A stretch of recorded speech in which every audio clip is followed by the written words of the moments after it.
एक समय की बात है, भोला सेठ नाम का एक व्यापारी रहता था।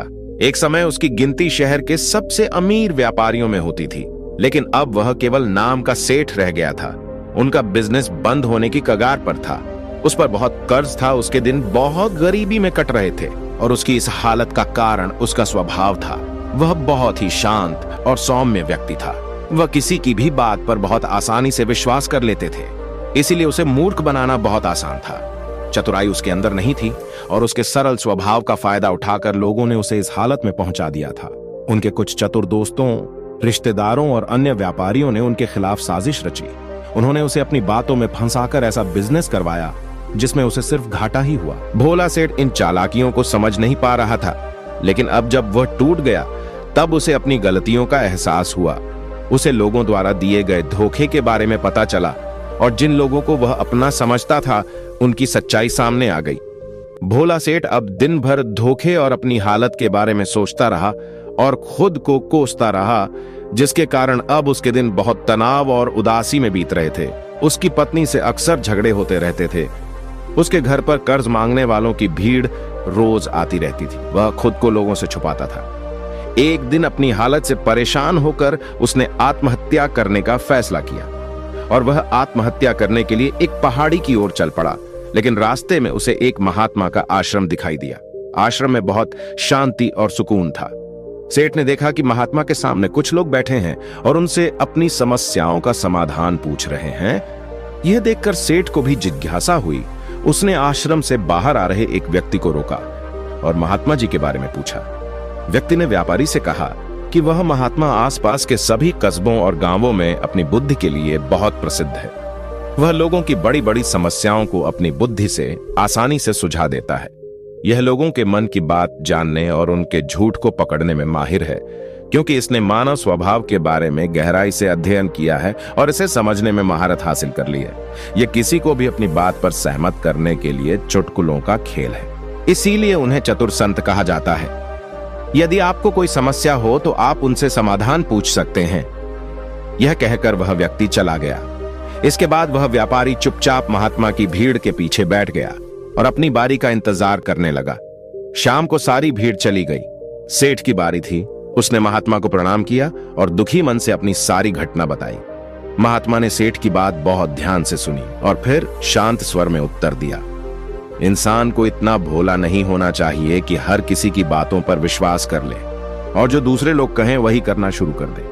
व्यक्ति के अंदर थोड़ी सी समझ और चतुराई का होना बहुत जरूरी है, इसलिए नहीं कि वह दूसरों का फायदा उठा सके या उन्हें बेवकूफ बना सके, ताकि वह खुद को दूसरे चतुर लोगों की चालों से बचा सके, खुद को नुकसान से बचा सके और दूसरे जरूरतमंद लोगों की मदद कर सके।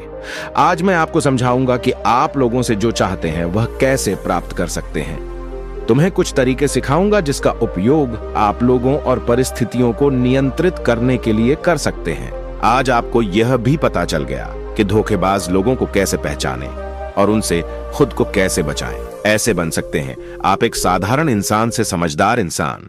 लेकिन आज जो मैं आपको बताने जा रहा हूं उसका इस्तेमाल किसी गलत काम के लिए न करें, लेकिन अपनी और दूसरों की सुरक्षा के लिए बस मेरी बातों को ध्यान से सुनें। जिस दुनिया में हम रहते हैं वहां आपको कुछ चतुर लोग मिलेंगे जो अपनी जीविका चलाने के लिए भोले भाले लोगों का इस्तेमाल करते हैं।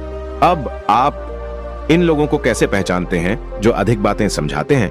आपको उन पर ध्यान देना चाहिए, क्योंकि ये लोग विश्वास की कमी को पूरा करने के लिए बहुत सारे शब्दों का उपयोग करते हैं। आपको उन पर ध्यान देने की जरूरत है, क्योंकि वे अपने झूठ से आपको बेवकूफ बनाने की कोशिश कर रहे हैं। जो लोग एक ही बात के बारे में बार बार बात करते हैं वे झूठे हो सकते हैं। ऐसे लोग कई उदाहरण और जानकारी देते हैं ताकि आप उनकी बातों पर भरोसा कर सकें। जिस व्यक्ति से आप बात कर रहे हैं उसे जानने का असली तरीका यह है कि आप जो भी कहते हैं उसे दोबारा सुने। जिस तरह से वह अपनी कहानी बताता है उसे आपको पता चल जाएगा कि वह सही है या नहीं। जब आप उसे दोबारा सुने तो उस पर ध्यान दें।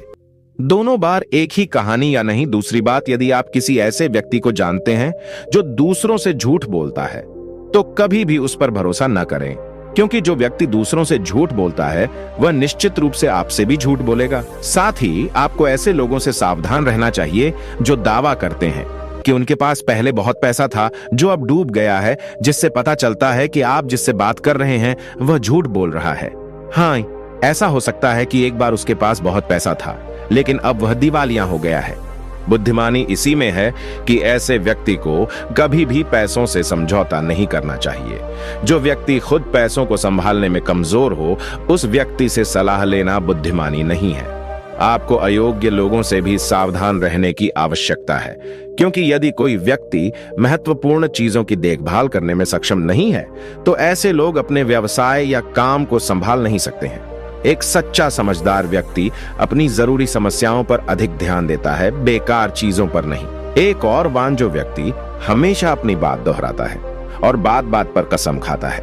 वह व्यक्ति झूठा होता है, इसीलिए ऐसे व्यक्ति पर कभी भी भरोसा नहीं करना चाहिए। दूसरी बात, अगर आप सोचते हैं कि किसी व्यक्ति के साथ अच्छा व्यवहार करें तो आपको हमेशा अपनी इच्छा के अनुरूप परिणाम मिलेगा, तो आप गलत हैं। आपको एक बात याद रखनी चाहिए कि लोग वही चाहते हैं जो उन्हें कभी नहीं मिल सकता। इसलिए यदि आप ऐसा चाहते हैं किसी भी काम को पूरा करने के लिए, आप उसे बार बार आश्वस्त करें कि आप उसे वह हासिल कर सकते हैं जो वह खुद नहीं पा सका। इसे और अधिक प्रभावी बनाने के लिए आपको 2 नियमों पर ध्यान देना होगा। पहली बात, जिस व्यक्ति को आप अपने वश में करना चाहते हैं उसे वह दें जो वह चाहता है, हासिल करें। दूसरा, उस व्यक्ति को तब तक देखें जब वह आपके नियंत्रण में आ जाता है। तो देखिए कितना दुख होता है जब आप उसे वह देना बंद कर देते हैं जो वह चाहता है। जब भी आपको लगता है कि वह आपको हल्के में ले रहा है, इसीलिए जो आपने उसे दिया था उसे वापस ले लें। यह बात उस व्यक्ति को एक कमी और खालीपन का एहसास कराएगी, जिससे वह आपकी बात दोबारा सुनने को तैयार हो जाएगा। तीसरी बात, जब कोई व्यक्ति ऐसा व्यवहार करता है जैसे कि वह सब कुछ जानता है, तो निश्चित रूप से आप एक ऐसे व्यक्ति से बात कर रहे हैं जिसमें बुद्धि की कमी है। सच तो यह है कि जो व्यक्ति यह मानता है कि वह कुछ नहीं जानता, वह अंततः सबसे बुद्धिमान होता है और जीतता है। यदि आप अपने आसपास के लोगों और स्थितियों पर नियंत्रण रखना चाहते हैं तो सबसे अच्छा तरीका विनम्र और नम्र होना है। इससे पता चलता है कि आप बाहर के लोगों से झगड़ा नहीं करना चाहते हैं। अपनी शारीरिक भाषा को विनम्र रखें। एक बार जब लोगों को पता चल जाए कि आप बहुत कुछ जानते हैं, आपकी सफलता और विफलता का उपयोग आपके विरुद्ध किया जाएगा। आपकी असफलता पर आपका अपमान होगा और आपकी सफलता पर लोग आपसे नफरत करने लगेंगे। और जब आप लोगों के सामने यह दिखाते हैं कि आप सब कुछ जानते हैं, तो लोगों को समझाने की तरकीब अधूरी रह जाती है। लोग आप पर उनका उपयोग करने का आरोप लगा सकते हैं और वे आपको अपनी योजना के साथ आगे बढ़ने का मौका दिए बिना ही मना। लोग हमारे निर्दोष, अज्ञानी और विनम्र होने के कारण हम पर संदेह नहीं करते हैं कि हम उनसे काम ले रहे हैं। जो व्यक्ति अपनी भावनाओं और जज्बातों को छुपाने में माहिर होता है, वह दूसरे लोगों को आसानी से अपने वश में कर सकता है। जब लोगों को लगेगा कि आप विनम्र हैं और झगड़ालू स्वभाव के नहीं हैं, तो वे आगे आकर आपकी मदद करना चाहेंगे और शायद तब वे आपको अपने बारे में जानकारी देंगे जिसका उपयोग आप उन्हें नियंत्रित करने के लिए कर सकते हैं। और वे आपको यह सारी जानकारी देंगे क्योंकि उन्हें यकीन है कि आप उनसे नहीं लड़ेंगे। जो व्यक्ति यह मानता है कि उसके अंदर सुधार की गुंजाइश है, तो उसके सफल होने की संभावना कई गुना बढ़ जाती है। व्यक्ति के अंदर विनम्रता इसीलिए भी आती है क्योंकि वह सोचता है कि उसे बहुत कुछ सीखना है। लेकिन जो व्यक्ति यह सोचता है कि वह बहुत कुछ जानता है, वह आसानी से मूर्ख बन जाता है। साथ ही एक गृहस्थ होने के नाते आपको इस बात पर भी ध्यान देना चाहिए कि आपका पैसा कहां जा रहा है, और उस मेहनत की कमाई को तब तक खर्च न करें जब तक आपको उस पैसे के बदले में वह न मिल जाए जो आप चाहते हैं। इसका मतलब यह है कि अगर आप सामान लिए बिना पैसे देते हैं तो धोखा मिलने की संभावना बढ़ जाती है। ऐसा भी हो सकता है कि अगर किसी ने आपका पैसा पहले ही ले लिया है तो वह अपना वादा नहीं निभाएगा। इसलिए सुरक्षित रहने के लिए उस व्यक्ति को पैसे देने से पहले सावधानी बरतें। जो चीज आप उससे पाना चाहते हैं उसे प्राप्त करें। चौथी बात, लोगों को समझाने का सबसे अच्छा तरीका यह जानना है कि आप किसका मन बदल सकते हैं और किसका नहीं। यह 100% सत्य है कि आप किसी के मन को अपने अनुसार तब तक नहीं चला सकते जब तक वह आपको पसंद न करता हो। इसलिए जो लोग आपको पसंद करते हैं और आपका सम्मान भी करते हैं, उन्हें अपने तरीके से चलाने की कोशिश करें, लेकिन सही चीजों के लिए इस बात का ध्यान रखें। यदि आप किसी ऐसे व्यक्ति के मन में हेर फेर करने का प्रयास करते हैं जो आपको पसंद नहीं करता है, अगर आप मुझे पसंद करते हैं तो आपका सारा समय और धैर्य बर्बाद हो जाएगा। इसके अलावा जब भी आप ऐसे व्यक्ति को बदलने की कोशिश करेंगे तो वह आपसे बहस करे, चाहे आप कुछ भी करें। आप कभी भी ऐसे व्यक्ति के मन को नहीं बदल पाएंगे। आपको अपनी बहस शुरू होने से पहले ही प्रयास करना बंद कर देना चाहिए और याद रखना चाहिए कि केवल आप ही उन लोगों को बदल सकते हैं जो आपको पसंद करते हैं और आपका सम्मान करते हैं। इसीलिए यदि आप किसी को बदलना चाहते हैं, सबसे पहले इसके साथ अच्छे संबंध स्थापित करें और इससे दोस्ती करें। इतना कहकर महात्मा कुछ देर रुके और फिर आगे कहने लगे, अब मैं तुम्हें कुछ ऐसी तरकीबें बताऊंगा जिनका प्रयोग करके चतुर और धोखेबाज लोग दूसरों को मूर्ख बनाते हैं और उनका गलत इस्तेमाल करते हैं। पहला तरीका, जब किसी चतुर व्यक्ति को अपना काम निकालना होता है तो वह अपने इरादे पूरी तरह छिपाकर रखता है, अर्थात वह झूठ बोलता है, सबसे महत्वपूर्ण बात छिपाता है और केवल उतना ही कहता है जितना वह चाहता है कि हम जाने। दूसरा तरीका, एक व्यक्ति जो चतुर है दूसरों को गुमराह करना चाहता है। वह जितना संभव हो उतना ध्यान अपनी ओर आकर्षित करना चाहेगा, क्योंकि इस तरह वह किसी समूह का सबसे महत्वपूर्ण हिस्सा बन सकता है, दूसरे लोगों को गुमराह कर सकता है या अपने फायदे के लिए आपके कमरे का इस्तेमाल कर सकता है। तीसरा तरीका, जो व्यक्ति लोगों को गुमराह करता है वह अच्छी तरह से जानता है कि लोगों की भावनाओं के साथ कैसे खेलना है।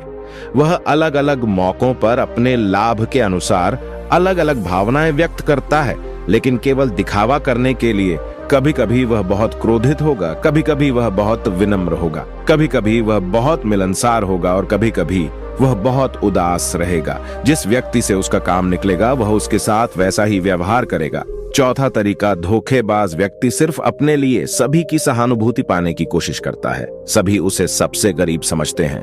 उसे इस बात से कोई फर्क नहीं पड़ता कि आपकी समस्या कितनी बड़ी है। आपको हमेशा यह महसूस कराएगा कि उसकी समस्या आपसे बड़ी है और वह आपसे ज्यादा परेशानी में है, इसलिए आपको उस पर दया करनी चाहिए और उसकी मदद करनी चाहिए। पांचवा तरीका, एक चतुर व्यक्ति जो आपको नियंत्रित करना चाहता है उसकी अपनी इच्छा के अनुसार आपको यह सोचने पर मजबूर कर देगा कि वह आपके जीवन का सबसे महत्वपूर्ण व्यक्ति है। आप इसके बिना काम नहीं कर सकते, लेकिन वास्तव में ऐसा नहीं होता है। वह आपको सिर्फ यह आश्वासन देता है कि आप उसके बिना जीवन की कल्पना नहीं कर सकते हैं। इस तरह जितना अधिक आप उन पर निर्भर होते जाते हैं उतना ही अधिक उनका आप पर नियंत्रण बढ़ता जाता है और वे आपसे अपना काम करवा लेंगे। छठा तरीका, एक चतुर व्यक्ति हमेशा यह कोशिश करता है कि किसी भी बड़े काम का श्रेय हमेशा उसे ही मिले। तारीफ तो उसकी ही होनी चाहिए, चाहे कोई कुछ भी करे, लेकिन तालियां सिर्फ उसके लिए हैं। इसलिए वे ज्यादा से ज्यादा लोगों का ध्यान अपनी ओर आकर्षित करना चाहते हैं। अधिक से अधिक लोगों को अपने साथ जोड़ने के लिए चतुर लोग अक्सर सबसे कठिन काम दूसरों को सौंप देते हैं और आसान काम अपने पास रख लेते हैं, लेकिन सारे काम का श्रेय खुद लेने की कोशिश करें। सातवां तरीका, एक धोखेबाज आपका सबसे अच्छा दोस्त होने का दिखावा करेगा। वह दिखाएगा कि आपका उससे बेहतर दोस्त नहीं हो सकता। इस तरह से आपके सभी रहस्य जानने की कोशिश करेगा और गलत पर समय वह उनका उपयोग आपके खिलाफ करेगा। इसलिए अपने रहस्य बताने से पहले 10 बार सोचें, क्योंकि दुनिया में सबसे खतरनाक चीज एक धोखेबाज दोस्त है। इसलिए यह पहचानना सीखें कि कौन दोस्त है और कौन नहीं। आठवां तरीका, अधूरी जानकारी दें। एक धोखेबाज व्यक्ति आपको केवल उतनी ही जानकारी देगा जितनी वह आपसे जानना चाहता है। कारण, क्योंकि वह चाहता है कि आप सिर्फ ये बातें जानें। वह कभी भी आपके साथ पूरी बातें साझा नहीं करेगा। वह सबसे महत्वपूर्ण चीजें छिपाएगा ताकि समय आने पर वह उनका उपयोग कर सके और सारा श्रेय ले ले या अपना काम पूरा कर ले। नौवां तरीका, एक चतुर व्यक्ति कभी भी अपनी बात पर कायम नहीं रहेगा। समय आने पर वह अपनी बात से मुकर जाएगा। इसका कारण कुछ भी हो सकता है। या तो वह चाहता है कि आप ऐसा न करें या वह जानबूझकर ऐसा कर रहा है। यह उसकी मंशा पर निर्भर करता है। 10वां तरीका, वे ऐसा दिखावा करते हैं जैसे उन्हें कुछ भी पता नहीं है। वे सबसे निर्दोष हैं, हालांकि उन्हें उस समय उस घटना के बारे में सब कुछ पता है, लेकिन फिर भी वे आपके मुंह से सब कुछ सुनना चाहेंगे, क्योंकि कल को अगर उनके मुंह से कुछ ऐसी बात निकल गई जो नहीं कहनी चाहिए थी तो वह आपका नाम ले सकते हैं कि उसने मुझे बताया, या वे निर्दोष बने रहें ताकि वे अपनी जिम्मेदारियों से बच सकें। जितना उन्हें मिल सकता था उससे अधिक काम के बोझ से दूर रहें। वे जानबूझकर ऐसा करते हैं ताकि कोई उन पर ध्यान न दे और वे महान चीजों से बच सकें। 11वां तरीका, दूसरों पर उंगली उठाना या दोष देना। एक चतुर व्यक्ति हमेशा अपने हाथ खाली रखना चाहेगा, अर्थात उसे कोई कड़ी मेहनत या अधिक जिम्मेदारी नहीं निभानी पड़ेगी। इसीलिए मैं दूसरों पर उंगली उठाता रहता हूं कि मुझे यह काम ठीक से नहीं आता। वह इस बात को भली भांति जानते हैं। यह दूसरी स्थिति यह आती है कि कहीं ना कहीं उनकी पोल खुल जाती है या इज्जत सामने आ जाती है, फिर भी वे अपनी गलती का दोष दूसरों पर मढ़ देते हैं। 12वां एक धोखेबाज हमेशा झूठी तारीफ करेगा। वह केवल वही कहेगा जो दूसरा व्यक्ति उससे सुनना चाहता है, और वह ऐसा तब तक करेगा जब तक उसका काम पूरा ना हो जाए। इसके बाद वह लोगों के सामने उसी व्यक्ति की आलोचना करेगा और उसकी कमी को 13वां और आखिरी रास्ता बताएगा। वह आपके फैसलों को नियंत्रित करने की कोशिश करेगा। सबसे पहले एक धोखेबाज और चालाक व्यक्ति बनने की कोशिश करेगा, आपका सबसे अच्छा दोस्त और शुभचिंतक। उसके बाद जब उसे विश्वास हो जाएगा कि आपने उस पर आंख मूंद कर भरोसा करना शुरू कर दिया है, तो वह आपके फैसले खुद लेने की कोशिश करेगा। वह आपको यह महसूस कराएगा कि उसने आपके लिए जो फैसले लिए हैं उससे आपको फायदा होगा। समाप्त चतुर व्यक्ति को फायदा होने वाला है। तो ये थे वो तरीके जिनसे आप लोगों को अपनी बात मनवाने के लिए इस्तेमाल कर सकते हैं, और चतुर और धोखेबाज की पहचान कर सकते हैं उन लोग, आप उनसे बच सकते हैं। भोला सेठ को सभी उत्तर मिल गए। उन्होंने महात्मा को उनकी बहुमूल्य जानकारी के लिए धन्यवाद दिया और अपने घर वापस लौट आए। दोस्तों, मुझे आशा है कि आप इस कहानी के माध्यम से ध्यान और इसके लाभों के बारे में जान गए होंगे। धन्यवाद दोस्तों। मुझे उम्मीद है कि आपको यह कहानी पसंद आएगी और कुछ अच्छा सीखने को मिलेगा। वीडियो अगर पसंद आया तो वीडियो को लाइक और चैनल को सब्सक्राइब करें और अपने दोस्तों के साथ शेयर करें। धन्यवाद।